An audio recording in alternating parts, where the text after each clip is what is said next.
Makikita nyo, meron tayong setup dito na aircon, na solar. So, itong solar na to is 150 watts. So, nilagyan natin siya ng dito, diode. So, yung diode na yun, naka-series lang. Yung likod, yung sa positive ng parang ganito. Sa inyo mabuti para mas pagka nagawa kayo ng solar, may plano kayo magawa ng solar, hindi kayo masiraan ng battery. Okay, so ito. Kung nakikita nyo, ito siya. Itong part na to, yan yung galing sa solar panel. So, pumunta rito, bumaba, yan. Ito positive to, ito negative. Yan. Ito na ngayon, yung papunta rito. Yan. Papunta rito sa ating controller. Tapos yung negative, yun na, sumunod na yun. So, kung gagawin nyo, mag-ano kayo ng solar, mag-invest kayo sa solar, napaka-ganda ng solar. So, ito negative. Tapos, itong part na ito, papunta na ng battery. So, kung nakita nyo ito, yan, okay, saka ito. So, ito, gumawa tayo ng low voltage connector. Disconnect, okay? Controller. So, ang settings nito is, makikita nyo rito is, ito nyo, 12.5. Pag baba siya sa 12.5, pag nag 12.5 siya, bago masalan, is mag-off, mawawalan ng supply ito. Yung connection dito, ito kasi yung positive, yung positive, papunta sa load, tapos, yung negative, galing dito, papunta sa load din. So, yun yung pinaka-ilaw niya, okay? So, napakita ko sa inyo mamaya ang paano yan, okay? So, dito muna tayo mag-focus sa solar control. So, itong solar control ito, meron din siyang set point. Itong set point, ito yung pinakamataas na ma-reach ng makakarga ng battery nyo. Ito yung battery natin ito.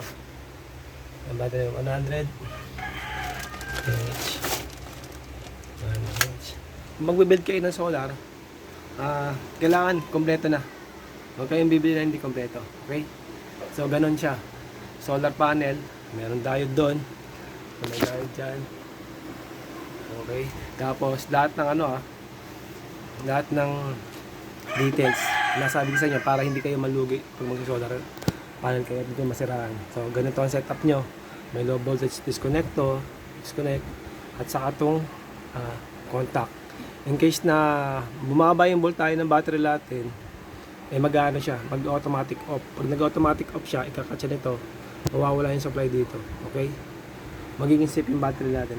Tapos, ang pinaka-ideal talaga na voltage, pwede ng 12.5. Kung tayo bumaba ng 12.5, mas maganda mga 30 eh. So, pero 12.5 ang natin.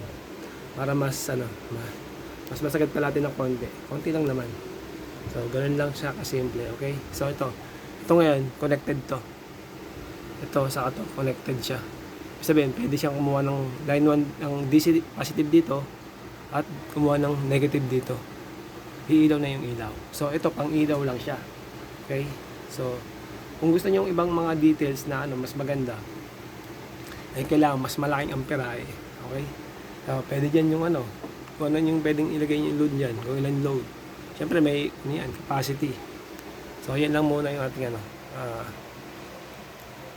about sa solar natin, okay? So, ito dyan, 12.5, di ba? Ayun, hintayin natin. Isa, tumaas na naman. Okay? Dati mag-off yan.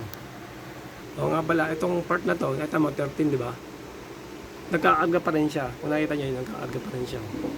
Kasi, mag-i-stop yan pagka nag 14 point. Ganyan, sobrang taas ng orientangan natin. O nga pala, kung mag-ano kayo, mag-off-grid kayo, kailangan malaki yung wattage nyo sa taas. Siguro mga 1,000 watts. 500 to 1,000 watts. So, yan. So, kung solar kayo, 500 watts to 1,000 watts.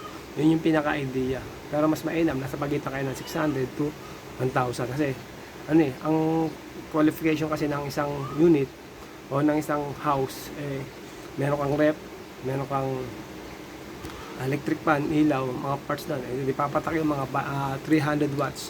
So sa 300 watts na, magko-consume yan sa loob ng isang oras is 300 watts.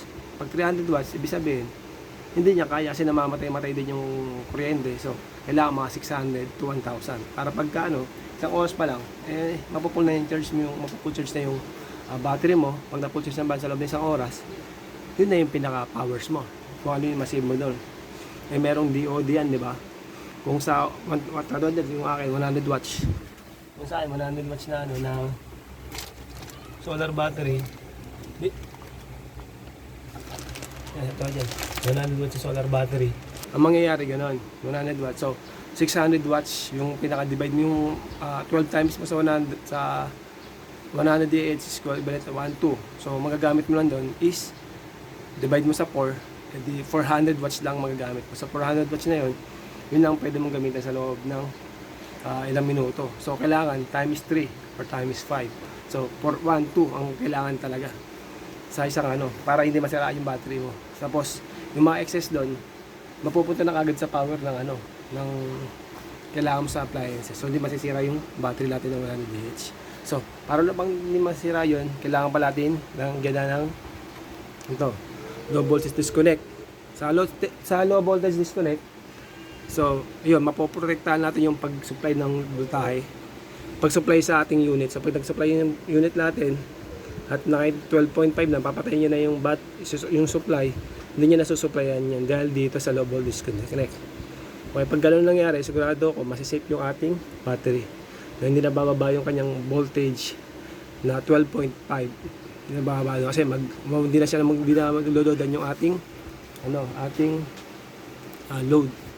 So, para mas ma-perfect natin yon, mas natin magamit natin itong low voltage disconnect, kailangan natin ito, SSR, solid state relay. So, kung solid state relay na to, tayo ng pakinabang ito kasi ito yung i-off ni ito yung magkakat sa load, parang breaker siya.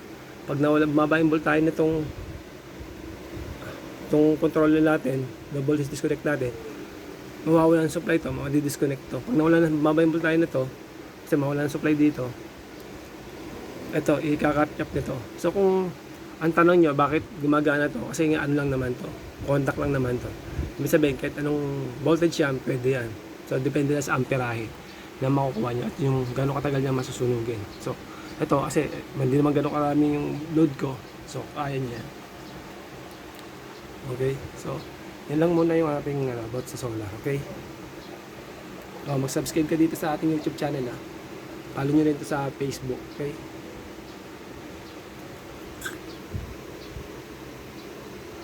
So, mas mainam nga pala, nakita nyo nga pala, yung mga load, kailangan may breaker din kayo doon. Para yung mawala yung, hindi magamit yung voltage, line ng voltage. Kanya, example, ito na yung pinaka niya, doon yung ilaw nyo. Dapat may breaker kayo dito. Katabi niya nito, sa mismong battery. Para pagbaba nyo, kung ano yung buksan nyo, kunyari, load ng electric fan, yun lang bubuksan yung breaker. Kaya gusto wala yung electric fan, patayin nyo yun.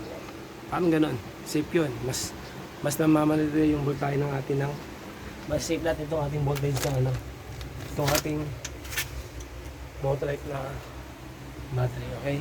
So, yan lang.